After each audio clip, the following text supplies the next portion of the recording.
Voters को धमकी सिर्फ अभिषेक बैनर्जी के करीबी जहांगीर खान ही नहीं दे रहे हैं, जबकि अभिषेक बैनर्जी की धमकी की भाषा तो वो खुद ही मंचों से कर रहे हैं। वो कह रहे हैं कि 4 तारीख को 12 बजे के बाद मैं देखूंगा कि किस जल्लाद में कितनी ताकत है। शब्द जरा सुनिए, किस जल्लाद में कितनी ताकत है और किसका दिल्ली का बाप किसे बचाने आता है। सोचिए जरा, ये अभिषेक बैनर्जी की लैंग्वेज है।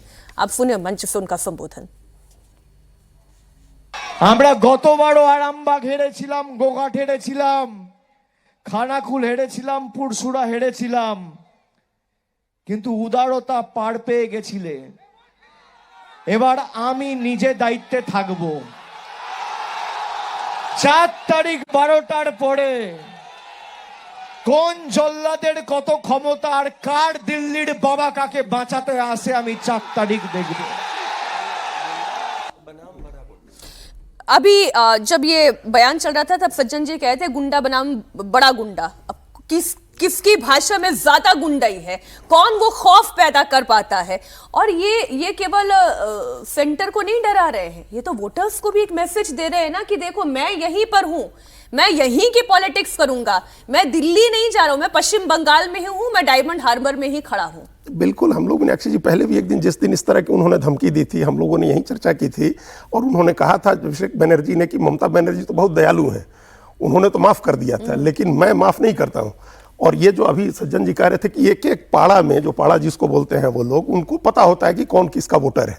लेकिन अब ये क्या ईवीएम आने के बाद एक और चीज हुई है जिसमें ये होता है कि उनको पता चल जाता है कहाँ किसको वोट पड़ा है। वोट जब बैलेट से पोलिंग होती थी तो मिक्स कर दिया जाता था, बैलेट को ये पता लगाना थोड़ा मुश्किल था, अब ये थोड़ा आसान हो गया है। तो यही धमकी दी थी अभिषेक बनर्जी ने कि मैं पता लगा लूंगा कि किसने किसको वोट दिया है और उसके बाद जो होगा वो अनप्रेसिडेंटेड होगा। उन्होंने तो केंद्रीय गृह मंत्री अमित शाह को धमकी दी, उन्होंने मतदाताओं को भी धमकी दी कि मैं पता लगा लूंगा और पता भी लगा लूंगा कि किसने किसको वोट दिया है। तो ये असली परसेप्शन की लड़ाई है चुनाव के पहले कि वोटर निकले। और इसी के लिए आपको ध्यान होगा जब डेरेक ओब्रायन के नेतृत्व में लोग गए थे मिलने चुनाव आयोग में, और चुनाव आयोग ने उसके बाद जो ट्वीट किया था उसमें बूथ जैमिंग और सोर्स जैमिंग दोनों की बात कही थी। तो ये जो आइडेंटिफाई किया जाता है, जो सर्विलेंस सोसाइटी वहां की है, उस आइडेंटिफाई करने के बाद ये किया जाता है कि सोर्स जैम कर दिया जाता है, उनको घर पे ही कह दिया जाता है। और हमने तो जब हम गए थे और लौट के आए, आपसे बात हो रही थी, हमने कहा भी था आपके प्रोग्राम में कि नानूर एक जगह है, वहां एक हिंदुओं के घर में 9 लोगों का घर था, उनके घर में कफन भेजा गया था।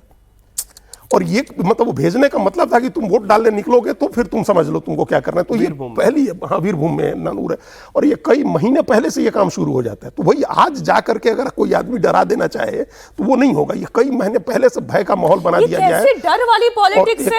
एक और इसमें हम बात जोड़ देते, हमने उस समय ये कहा था, कई लोगों ने कहा था कि हम तो अपने घरों की खिड़की दरवाजे मजबूत करा रहे हैं, लोहे के एंगल लगा रहे हैं और ये बंद करा रहे हैं, इस तरह की चीजें कि बाद में जो हिंसा हो तो उसमें हमको नुकसान नहीं।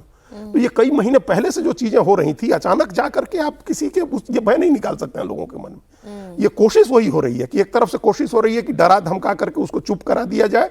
तो मैं अभी की बात कह रही हूं कि जब इतना बड़ा फियर फैक्टर है जो आप बता रहे हैं, 2 इंसिडेंट्स आपने बताया, एक आप भी बता रहे हैं, तब फिर ऐसे अजयपाल शर्मा जैसे आईपीएस की जरूरत क्यों नहीं होगी। और आप जानते हैं कि जब कोई सेंट्रल ऑब्जर्वर बनकर आता है तो वो एक इम्यूनिटी के साथ आता है ना सर, एक इम्यूनिटी के साथ ही आता है सज्जन जी। अब ऐसे डर को निकालने के लिए तो फिर ऐसी ही भाषा काम आएगी। अब वो कितनी रिफ्लेक्ट हो पाती है वोटिंग में वो मुझे नहीं पता, लेकिन आपके पास वो तरीका क्या है जब इतना खौफ है? कफन भेजे जाएं, जब परिवारों में कोई कफन भेजे जाएं। और 2021 के बाद जिस तरह का वायलेंस हुआ, देखिए कोलकाता में लोग सुरक्षित रहते हैं, कोलकाता से ज्ञानी लोग आके जब दिल्ली में लोकतंत्र पे ज्ञान देते हैं कॉलेज में, यूनिवर्सिटी में, तो सबसे बड़ा धोखा लोकतंत्र के साथ ये करते हैं कि बंगाल के गांव में क्या स्थिति 77 के बाद रही है, वो रक्त रंजित वहां का चुनाव रहा है, इतिहास रहा है, और उसको टीएमसी और आगे ले गई है।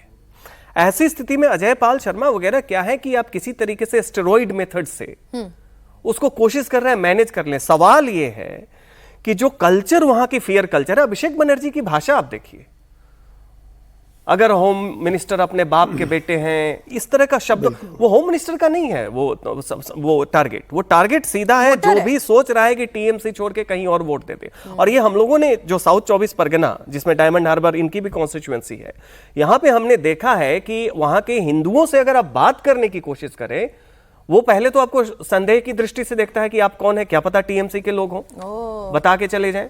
फिर जब थोड़ा बहुत आश्वासन या किसी तरीके से, तो वो बिल्कुल कहता है कि देने का मन तो है, लेकिन जब टीएमसी वाला आके हमें बोल जाएगा और मान लीजिए हमने दे दिया गलती से, उसके बाद 2021 का आप देखिए क्या हुआ है। और उस समय कहना नहीं चाहिए, केंद्रीय नेतृत्व, स्टेट नेतृत्व जो बीजेपी का है, उसकी तो कोई दमखम ही नहीं है।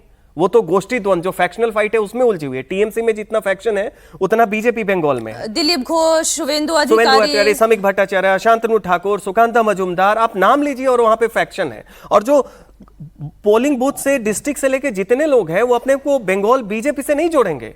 हम फलादा के हैं, हम फलादा के हैं, अभी भी वही फैक्शनलिज्म में आइडेंटिटी। तो स्टेट यूनिट जो है काफी कमजोर है। आपकी बात सुनकर मुझे ऐसा लग रहा है कि अमित शाह जैसा एक संगठन का व्यक्ति वहां पर फुल टाइम एक्शन मोड में चाहिए, तब जाके वो ओपीडी वाला काम होगा। सर्जरी, लास्ट मोमेंट वाली सर्जरी, आईसीयू वाला मोड में काम नहीं करना पड़ेगा।